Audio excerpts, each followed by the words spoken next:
Hai teman-teman semuanya, ketemu lagi bareng aku di cerita bareng Septina. Tepat 28 tahun yang lalu, 16 Agustus di tahun 1996, pada jam 5 sore hari, jurnalis harian Bernas bernama Fuad Muhammad Syafruddin alias Udin dinyatakan meninggal dunia di Rumah Sakit Bethesda, Yogyakarta. Udin sempat koma 3 hari setelah dianiaya oleh pria tak dikenalnya di depan rumahnya sendiri. Dari hasil penyelidikan, Udin dihabisi karena berita-beritanya tentang kasus korupsi proyek Parangtritis di Bantul. Sebelum meninggal dunia, Udin seringkali membuat berita yang mengkritisi kebijakan bupati. Namun, sudah 28 tahun berlalu, keluarga serta rekan seprofesi Udin masih mencari keadilan untuk Udin karena hingga saat ini keadilan bagi kematian wartawan Udin juga belum terungkap. Siapakah orang yang tega menghabisi nyawa Udin? Kala itu, apa motifnya dan apakah benar Udin dihabisi oleh sekelompok orang memiliki power pada masa itu? Mau tahu gimana kronologis ceritanya? Tanpa basa-basi lagi, yuk langsung kita bahas.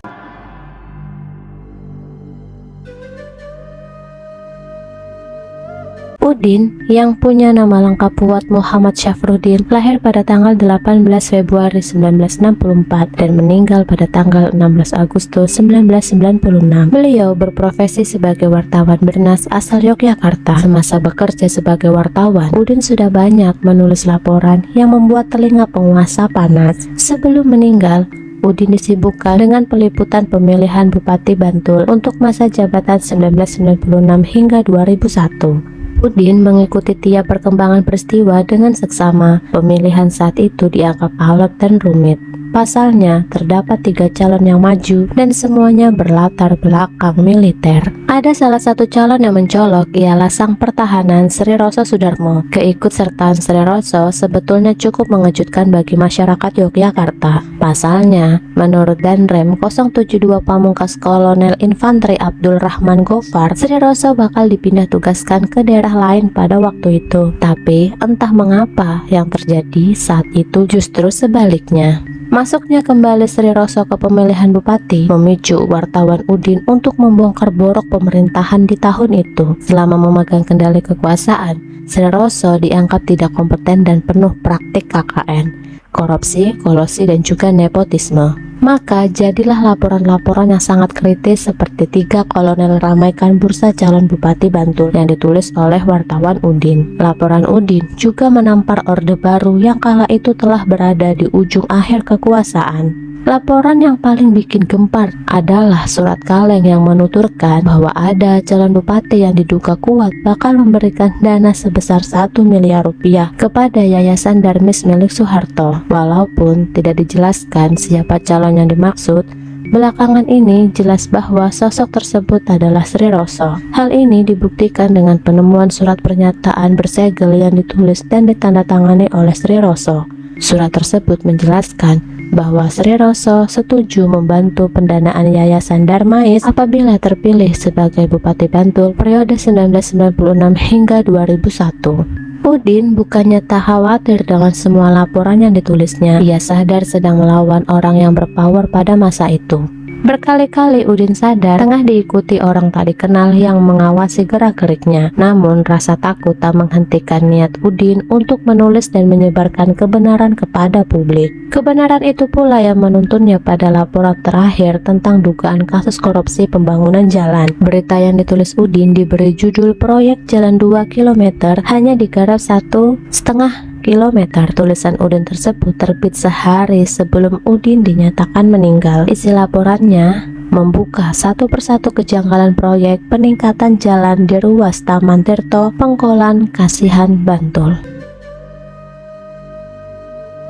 Tanggal 12 Agustus di tahun 1996, kediaman Udin sekitar pukul 10 malam telah diawasi oleh 2 orang tidak dikenal dengan kendaraan sepeda motor. Udin tinggal di rumah kontrakannya di Dusun Gelangan Soma Samalo, Jalan Parangtritis, kilometer 13, Yogyakarta. Salah satu orang misterius tersebut sempat mendekat ke rumah Udin dan mengamati keadaan dalam rumah Udin melalui lubang kunci pintu depan rumahnya. Salah satu tetangga Udin yang berada di warung bakmi, yaitu Nyonya Ponikem, memperhatikan tingkah aneh laki-laki misterius tersebut. Ponikem kemudian mencoba mendekat. Tetapi saat ditanya, lelaki misterius tersebut cepat-cepat pergi dengan mengendarai sepeda motornya, sehingga Udin yang terlanjur keluar rumah tidak berhasil menjumpai lelaki mencurigakan itu, yang menurut penuturan Nyonya Ponikel, laki-laki misterius itu sedari tadi mondar-mandir memperhatikan kediaman rumah milik Udin, seperti sedang memata-matai Udin sekeluarga. Di tanggal 13 Agustus 1996,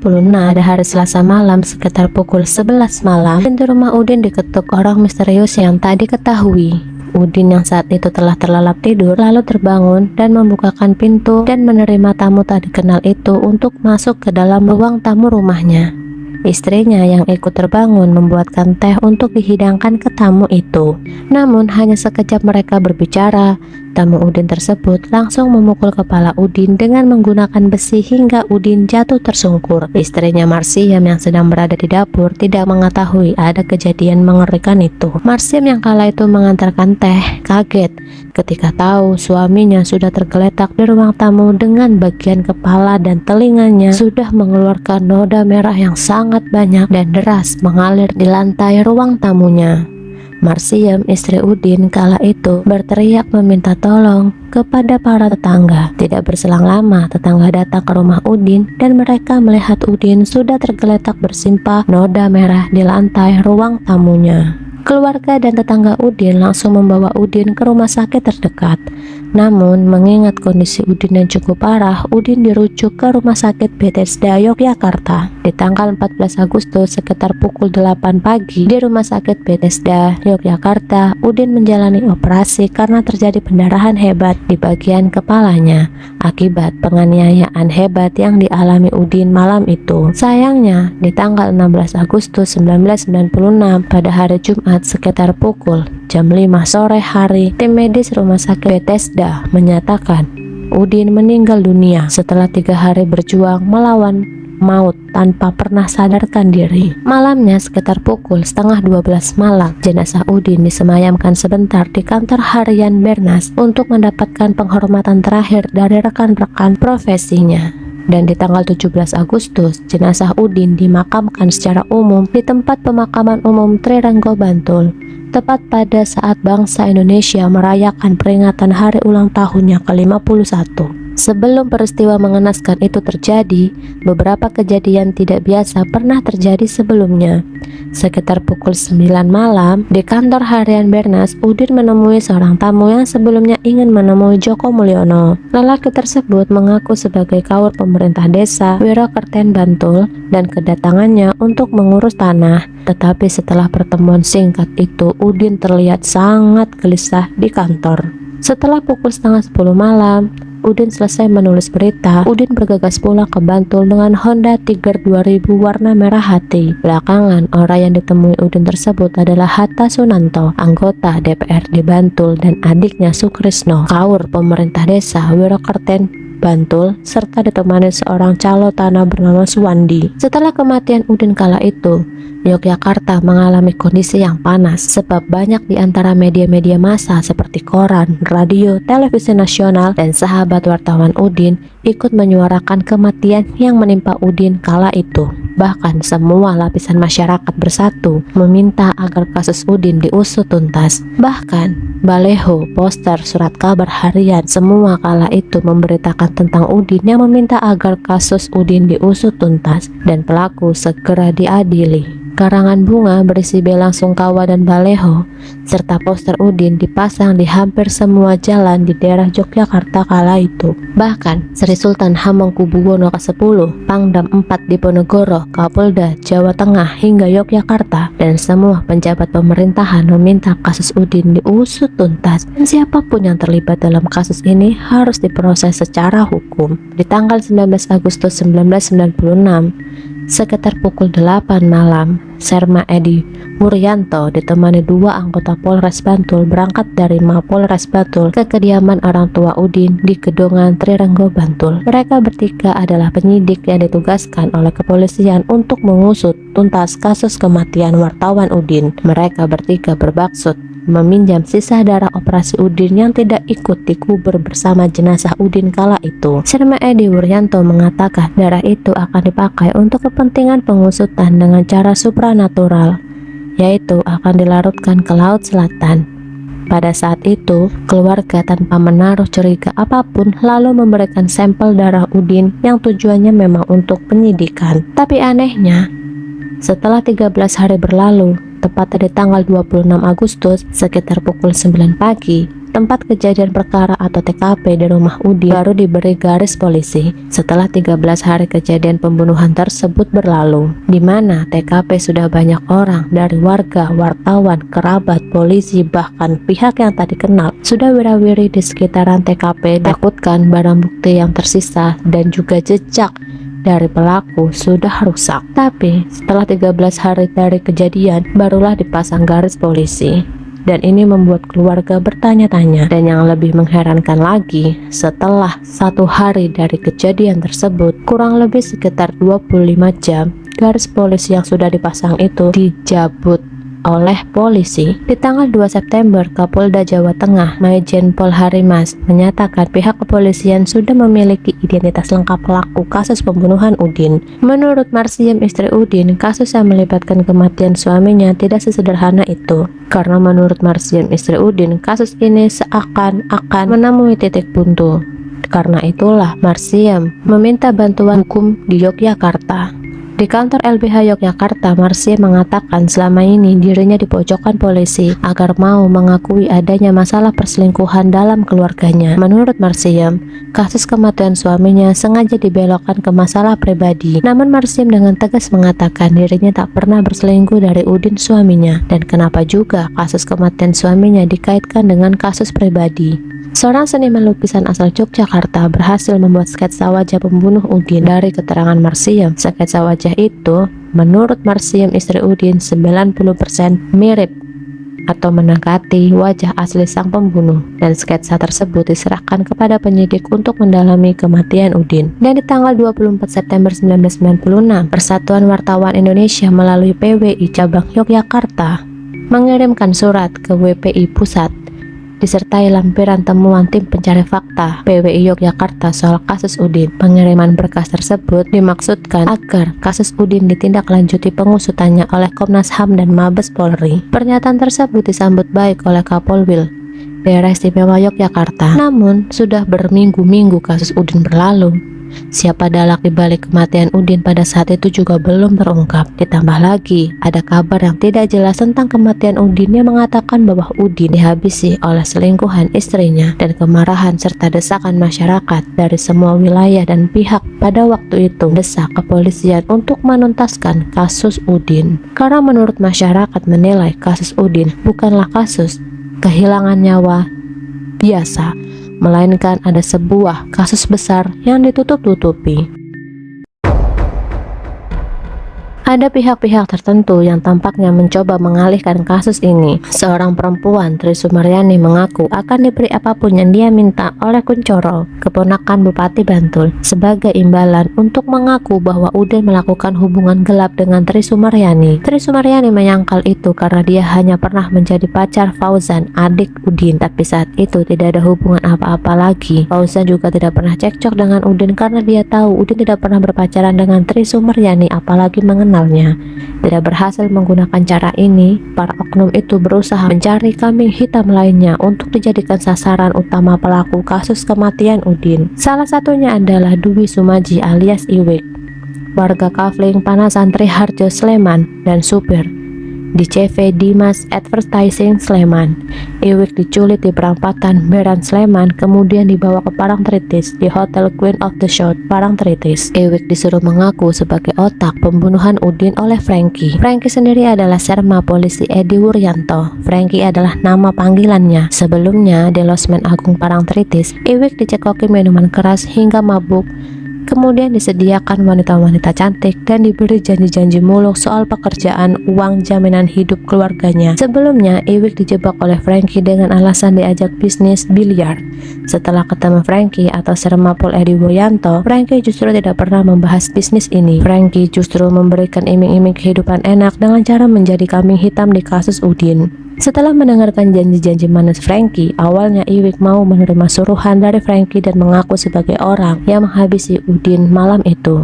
Namun, seiring berjalannya waktu, kasus ini menjadi perhatian masyarakat di tahun 90-an dan Iwik tidak tega dengan nasib istri Udin yang terus mencari keadilan untuk suaminya, serta sedih melihat keluarganya. Akhirnya di tanggal 24 Oktober, Iwik mengatakan, "Saya telah dikorbankan untuk bisnis politik dan melindungi mafia politik." Iwik membuat pengakuan bahwa ia telah dikambing hitamkan untuk kasus ini. Iwik dipaksa dan di bawah ancaman kala itu. Dwi Sumaji alias Iwik mencabut seluruh pengakuannya pada tanggal 21, 22 hingga 24 Oktober tahun 1996 dalam 4 kali pemeriksaan sebelumnya.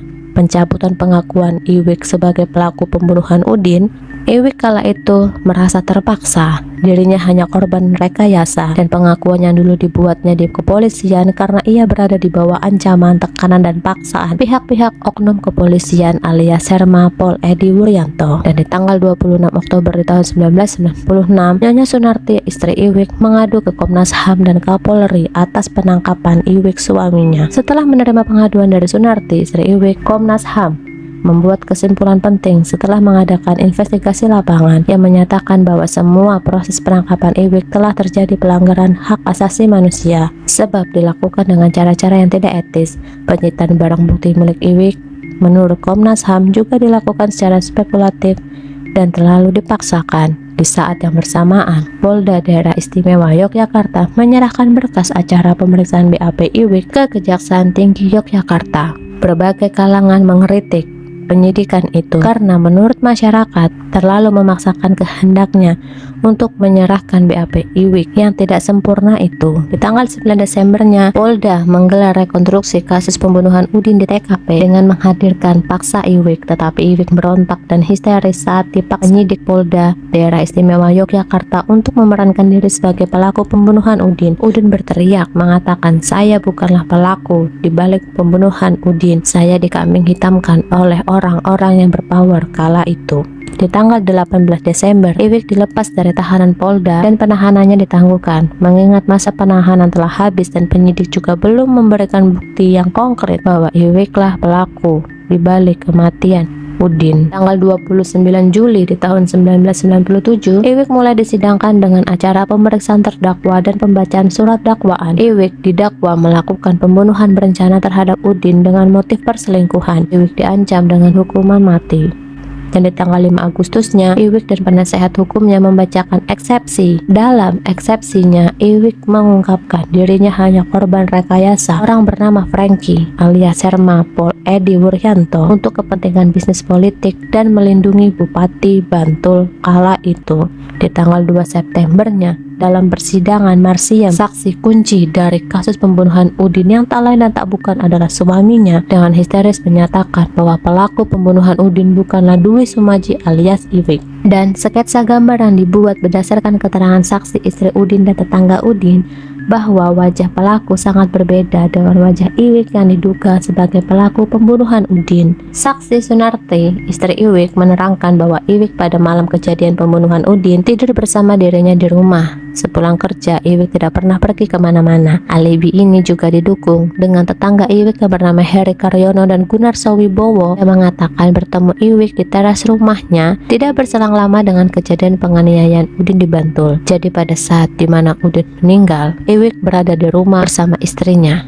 Dan di tahun 1997, setelah menjalani persidangan, Iwik akhirnya divonis bebas dan berdasarkan keputusan Hakim Pengadilan Negeri Bantul karena tidak ada dua alat bukti yang sah dan meyakinkan yang diperoleh penyidik untuk menetapkan Iwik sebagai tersangka kasus pembunuhan wartawan Udin. Tapi dengan kebebasan Iwik pada saat itu, Polda Yogyakarta masih berkeyakinan bahwa Dwi Sumaji alias Iwik adalah pelaku utama atas meninggalnya Fuad Muhammad Syafruddin. Bahkan polisi tidak membersihkan nama baik Dwi Sumaji alias Iwik yang direkayasa sebagai pelaku utama pembunuhan Udin.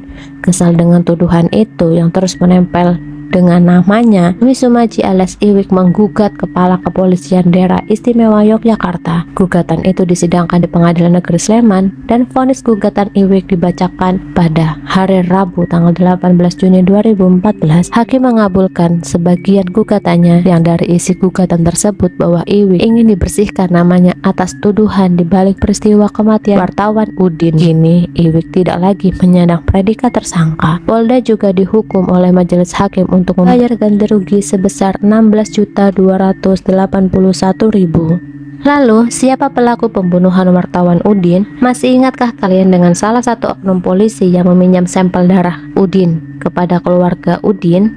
Di tanggal 31 Desembernya di tahun 1996, Marsiem secara resmi mendaftarkan gugatan kasus pelarungan darah Udin ke Pengadilan Tinggi Bantul. Gugatan ini diajukan Marsiem mengingat terjadi kekisruhan atas nasib sisa darah Udin yang pernah dipinjam oleh Serma Pol Edi Wuryanto. Dalam kasus ini, Marsiem didampingi kuasa hukum gabungan dari LBH Yogyakarta. Pihak yang digugat tergugat satu adalah Kapolri dan Kapolda Daerah Istimewa Yogyakarta dan Kapolres Bantul. Sedangkan tergugat kedua adalah Serma Pol Edi Wuryanto. Di tanggal 22 Januari 1997, kasus gugatan pelarungan darah Udin mulai disidangkan di Pengadilan Negeri Bantul. Nilai gugatan seluruhnya adalah Rp105.890.240. Dalam perkara ini, tergugat diwakili kuasa hukumnya menolak upaya perdamaiannya ditawarkan majelis hakim. 10 Maret 1997, Serma Pol Edi Wuryanto oleh majelis hakim ditolak sebagai saksi. Serma Pol Edi Wuryanto terdakwa kasus penghilangan barang bukti berupa blank note milik wartawan Bernas almarhum yaitu Muhammad Syarifuddin Udin divonis 20 bulan penjara. Hukuman yang dijatuhkan majelis hakim kepada terdakwa lebih berat 2 bulan dari tuntutan auditor militer yang hanya 18 bulan. Dalam sidang yang digelar hari Kamis tanggal 26 bulan 5 2005 di Pengadilan Militer, terdakwa secara sah dan meyakinkan telah melanggar pasal 417 KUHP tentang penghilangan barang bukti dalam kapasitas sebagai penyidik. Tapi sayangnya, kasus pembunuhan wartawan Udin pun terkesan ditutupi dan tidak transparansi. Siapakah pelaku yang menghabisi nyawa Udin juga tidak bisa ditemukan hingga saat ini. Yang ada hanya oknum penyidik yang ditetapkan sebagai tersangka karena lalai dalam menjaga barang bukti dan menghilangkan barang bukti, bukan pelaku yang melakukan perbuatan kejam telah menghabisi nyawa Udin. Siapakah pelaku yang menghabisi nyawa Udin malam itu juga tidak terungkap hingga saat ini. Sepertinya ada sosok powerful yang tidak mau kasus ini diungkap. Bahkan menurut beberapa keterangan sebagian masyarakat, banyak oknum-oknum petinggi wilayah tersebut yang sengaja saling tutup menutupi atas kasus kematian wartawan Udin. Pembunuhan Udin hampir memasuki tahun ke-28, hingga kini kasusnya juga tak kunjung selesai.